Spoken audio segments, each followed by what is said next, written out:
you all so much for being here. This is an important discussion and something that we've got to get done. We've got to make sure that there isn't any type of lapse. And I think there's basically, among most of us, shared commitment that we want to make sure that people can afford flood insurance that need it, but also that we, as best as we can, make sure that taxpayers aren't on the hook, that we get markets working again, and that's really what I want to see happen. So thank you for the information that you've given to us and the important steps that we're taking, and hopefully we can move this forward quickly and get some important work done so that markets are not disrupted at all, that this can keep flowing.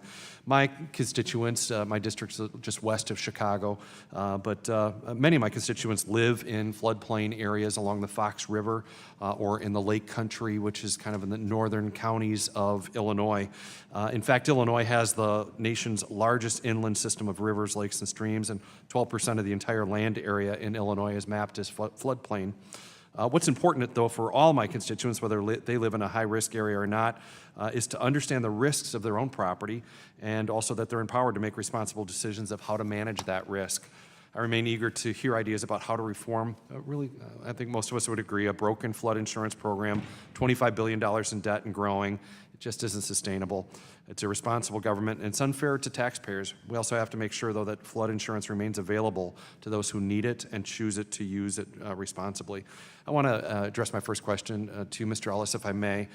In your testimony, you say, and I quote, "Masking subsidies with lower rates prevents policyholders from understanding their true level of risk," end quote.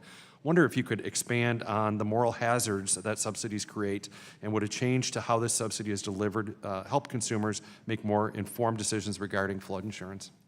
Thank you, Congressman. And I would argue that the fundamental basic responsibility of government is to protect their constituents. And yet you have this program where people are being subsidized to live and continue to live in harm's way.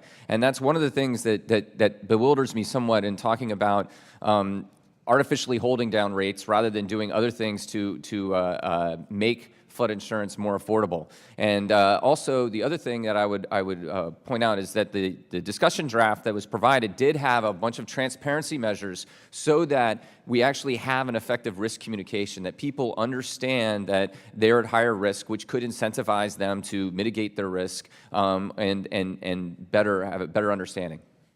That's great. I mean, that's absolutely what we want, is where possible to make sure that good decisions are made to mitigate risk.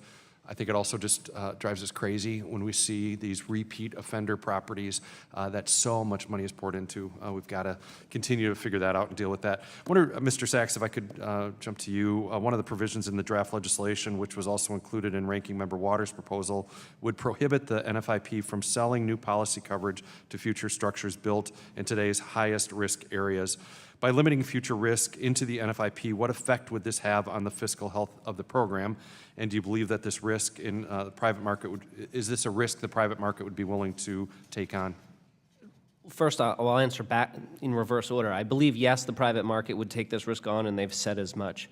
I think for the view of the National Wildlife Federation, our interest has always been that rates send a market signal to slow development, and we continue to support that notion.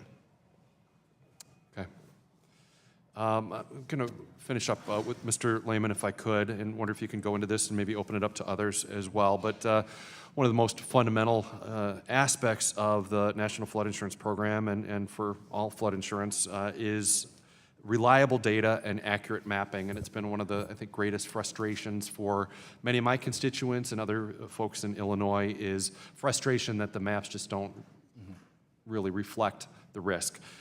Despite dramatic developments in flood modeling and mapping technology, the average map is 35 years old, according to the Association of State Floodplain Managers.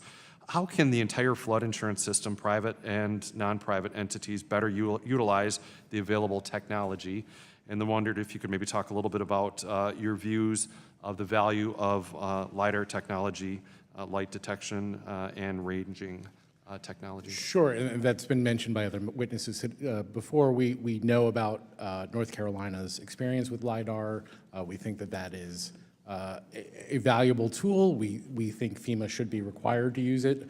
LiDAR and other modern methods to get property level data, which would also help with many of the subsidized properties that currently don't have flood elevation certificates, 97% of them don't have flood elevation certificates.